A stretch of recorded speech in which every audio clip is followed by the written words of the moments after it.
11th subject mathematics और आज का हमारा टॉपिक जो है वो introduction to three dimensional geometry हम पढ़ रहे हैं।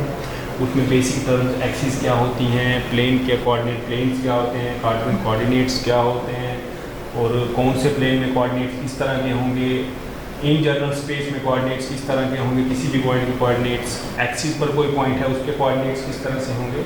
और फिर मैंने बताया कि तीन कोऑर्डिनेट प्लेन जो हैं वो स्पेस को 8 हिस्सों में डिवाइड करते हैं। उन 8 पार्ट्स को हम ऑक्टेंट्स कहते हैं। तो कौन से ऑक्टेंट में पॉइंट है, कोई पॉइंट कौन से ऑक्टेंट में लाई कर रहा है, पहले में, दूसरे में, तीसरे में, वो हम पहचान सकते हैं उसके साइन से, प्लस या माइनस। तो लास्ट मैंने ऑक्टेंट की डेफिनेशन आपको कराई थी। अब एक रिमार्क लिखें आप, remark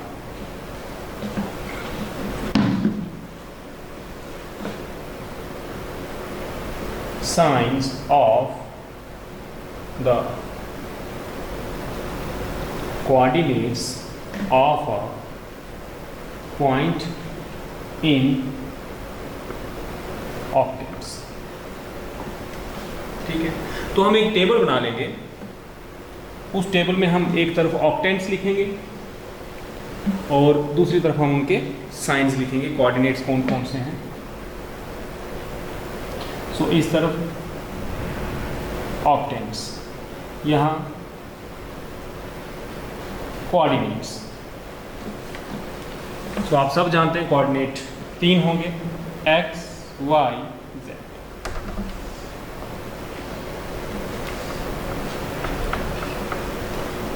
science of the coordinates of a point in octants.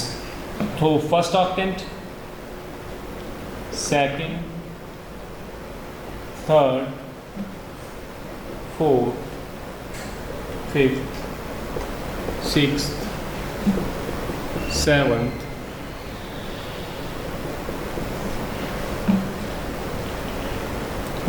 सो अब कोई भी पॉइंट जो है उसके हम साइन देखेंगे, उसके कोऑर्डिनेट्स के पॉजिटिव हैं, नेगेटिव हैं, और इसके अकॉर्डिंगली अब आपके ऑक्टेंट्स डिसाइड होंगे। फर्स्ट ऑक्टेंट में जिस तरह फर्स्ट क्वाड्रेंट में x, y दोनों पॉजिटिव होते थे, उसी तरह से फर्स्ट ऑक्टेंट में x, y और z तीनों जो हैं पॉजिटिव होते हैं। तो अगर आपके सामने ये पॉइंट लिखा होगा 2, 5, 9 और पूछा जाए कौन से ऑक्टेंट में ये पॉइंट लाई करता है, तो आपने एकदम से कहना है फर्स्ट ऑक्टेंट। क्यों? क्योंकि x भी पॉजिटिव, y भी पॉजिटिव, z भी पॉजिटिव। फिर x नेगेटिव, y और z पॉजिटिव हों तो सेकंड, फिर x, y नेगेटिव और z पॉजिटिव हो तो थर्ड, और फिर x positive, y negative, z positive fourth, x, y positive, z negative fifth, sixth.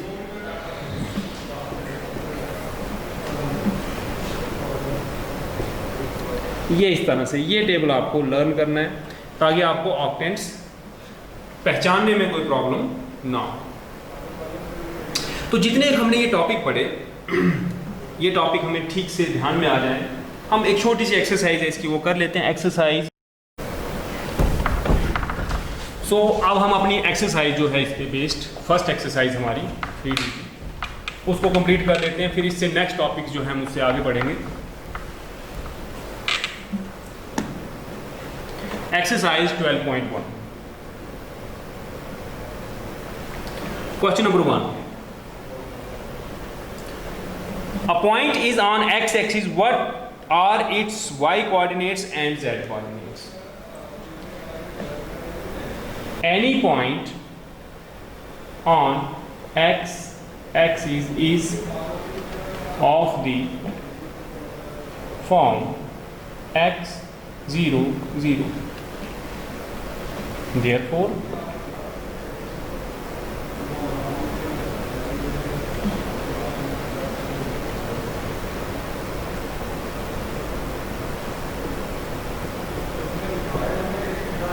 y coordinate is 0 and z coordinate is 0. दूसरा है a point is in xz plane.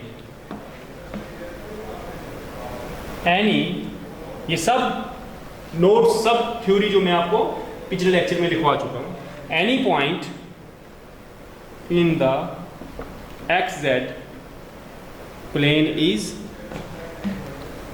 x0 z, therefore coordinate is 0. उसके बाद question number 3 है name the octants. तो अभी मैंने इसके आपको काफ़ी एक्सरसाइज कराई, इसका आपको डिटेल भी लिखवाई, फिर भी पहला है 1 2 3 hair x coordinate is positive, y coordinate is positive and z coordinate is positive। तो तीनों पॉजिटिव आए तो किस में होता है, therefore 1 2 3 lies in first octant। तो टेबल अभी बनाकर दिखाया जस्ट अभी 5 मिनट पहले, आपने उसी टेबल में सारा देखकर कैसा साइन आता है ये इस तरह से लिखना है, एक्स कोऑर्डिनेट क्या है, वाई क्या है, जेड क्या है। अब वो इसकी जगह अगर तीनों पॉजिटिव हैं, अगर नेगेटिव पॉजिटिव पॉजिटिव होता, पहले वाला नेगेटिव होता तो सेकंड ऑक्टेट में आता। इस तरह से बाकी पार्ट्स आप करेंगे। क्वेश्चन नंबर 4,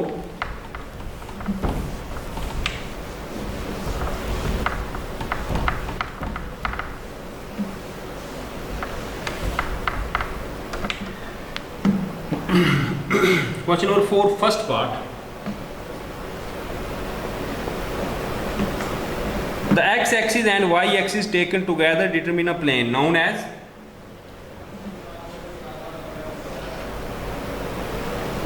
ये x-axis, ये y-axis। तो x और y से जो प्लेन बनता है इसको क्या कहते हैं, ये वाला प्लेन, इसको x-y प्लेन कहते हैं, ये y-z, ये z-x। दूसरा है the coordinates of a point in X Y plane are of the form, X Y plane में कैसा होता है x0 x Y,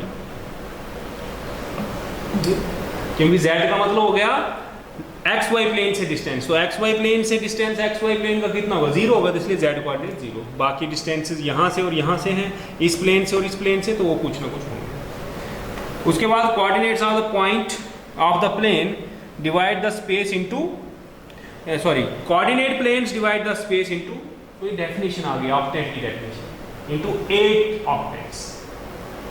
coordinate planes 3 हैं तो वो स्पेस को 8 हिस्सों में डिवाइड करते हैं, उन 8 हिस्सों को हम ऑक्टेंट्स कहते हैं।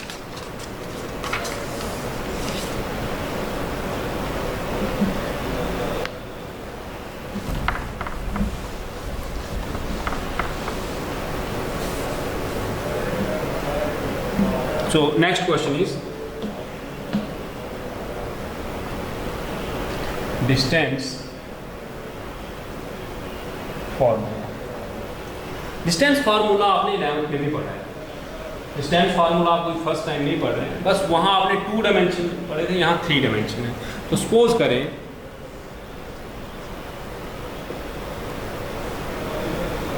कोई 2 पॉइंट्स हैं P, x1 y1 z1 and Q x2 y2 z2। तो इनके बीच में डिस्टेंस ये निकालना हो, P Q डिस्टेंस, तो वो किसके इक्वल होगा, सो वही सेम फार्मूला, बस कोऑर्डिनेट एक बढ़ गया। The distance between the points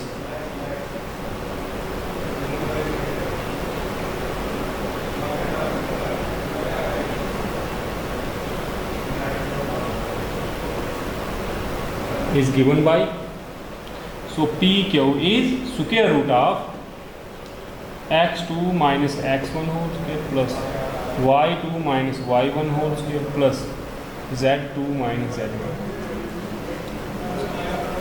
This is the distance formula। इस पर बेस्ड एक्सरसाइज है, एक्सरसाइज 12.2। तो ये आपने ऑलरेडी पढ़ा हुआ था, आपके लिए कोई मुश्किल नहीं है। हाँ, ये नया फार्मूला इसलिए होगा या दोबारा इसलिए पढ़ा क्योंकि पहले आपने इसको 2D में पढ़ा था, प्लेन में। सो वहाँ x2 minus x1 whole square, y2 minus y1 whole square होता था। यहाँ 3D है तो यहाँ 3 कोऑर्डिनेट हो गए, x, y और z। तो उन तीनों कोऑर्डिनेट्स पर हमने इसको। Exercise 12.2 question number 1। First part, find the distance between the following pairs of the points. तो फर्स्ट पार्ट है given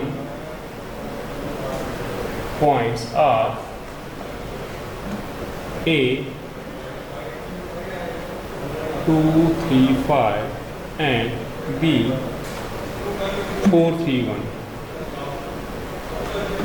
Therefore, require AB.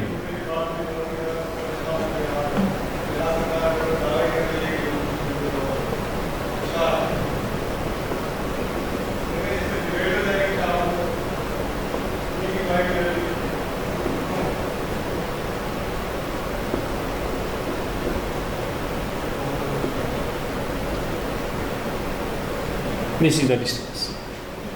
3 part हो रहे, आप खुद करें, वही मैंने डिस्टेंस फार्मूला यूज किया। Square root of x2 minus x1 square plus y2 minus y1 square plus z2 minus, इसी से क्वेश्चन होगा। उसके बाद क्वेश्चन नंबर 2, और क्वेश्चन वही सेम जो आपने 10th में पढ़े थे, बस वहाँ 2D होती थी, यहाँ 3D। कंसेप्ट सेम वही। कोलिनियर पॉइंट प्रूव करने के लिए कह रहा है, गिवन पॉइंट्स आर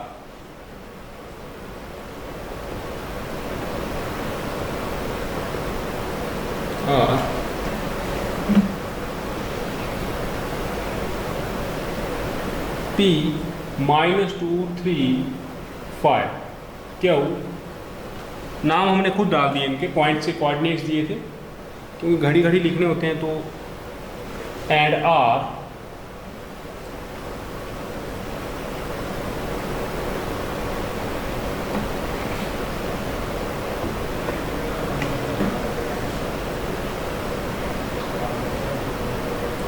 -2, 3, 5, 1, 2, 3 एंड 7, 0, -1, 7, 0, -1।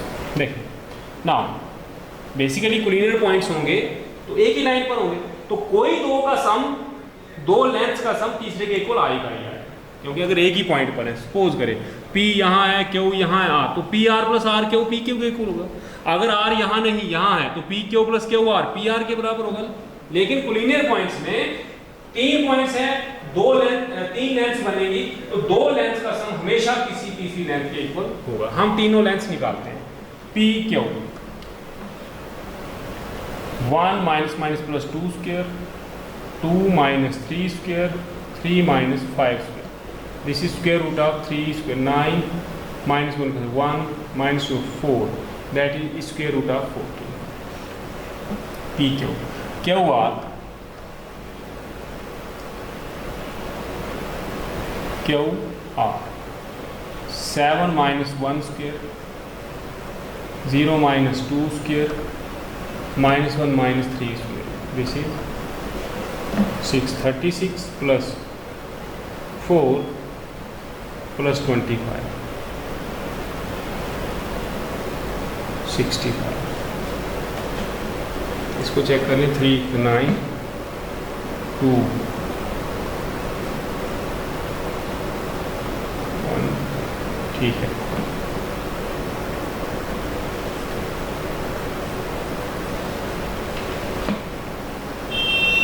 फिर चेक कर लेते हैं। 36 -2 का स्क्वायर 4 -4 का 16, so this is 56, this is 4 into 14, this is 2 root 14, and PR 7 - +2, 0 - 3 -1 - 5, this is 81 plus 9 plus 36, this is 9126, 9 into 3√14 आप देख सकते हैं। Now P Q plus Q R is equal to √14 plus 2√14 is equal to 3√14 is equal to P R. दो कसम तीसरी, इन दो कसम इस तीसरे के इक्वल आ गए हुए। Hence P Q R collinear points. ठीक है, बाकी इसके पार्ट्स आप खुद कर सकते हैं। क्वेश्चन नंबर 4 और 5 में से एक, या चलो दोनों में करा दूंगा, थर्ड क्वेश्चन आपने खुद करना है। देखें, are the vertices of isosceles triangle, 3 साइडें दी, 3 पॉइंट्स दिए हुए हैं और बोल रहा है कि आइसोसेलेस ट्रायंगल की साइड्स हैं। तो आपने P Q, Q R, P R ये फाइंड करने हैं। ये तीनों इक्वल आनी चाहिए। जब तीनों साइड्स इक्वल, सॉरी इनमें से कोई दो इक्वल आनी चाहिए। जब दो साइड्स इक्वल हो तो ट्रायंगल आइसोसेलेस हो। उसके बाद 4 पॉइंट्स दिए हुए हैं, 3 पॉइंट दिए हुए हैं। Are the vertices of right angle triangle, यही फाइंड करना है, इनके स्क्वायर कर लेने हैं।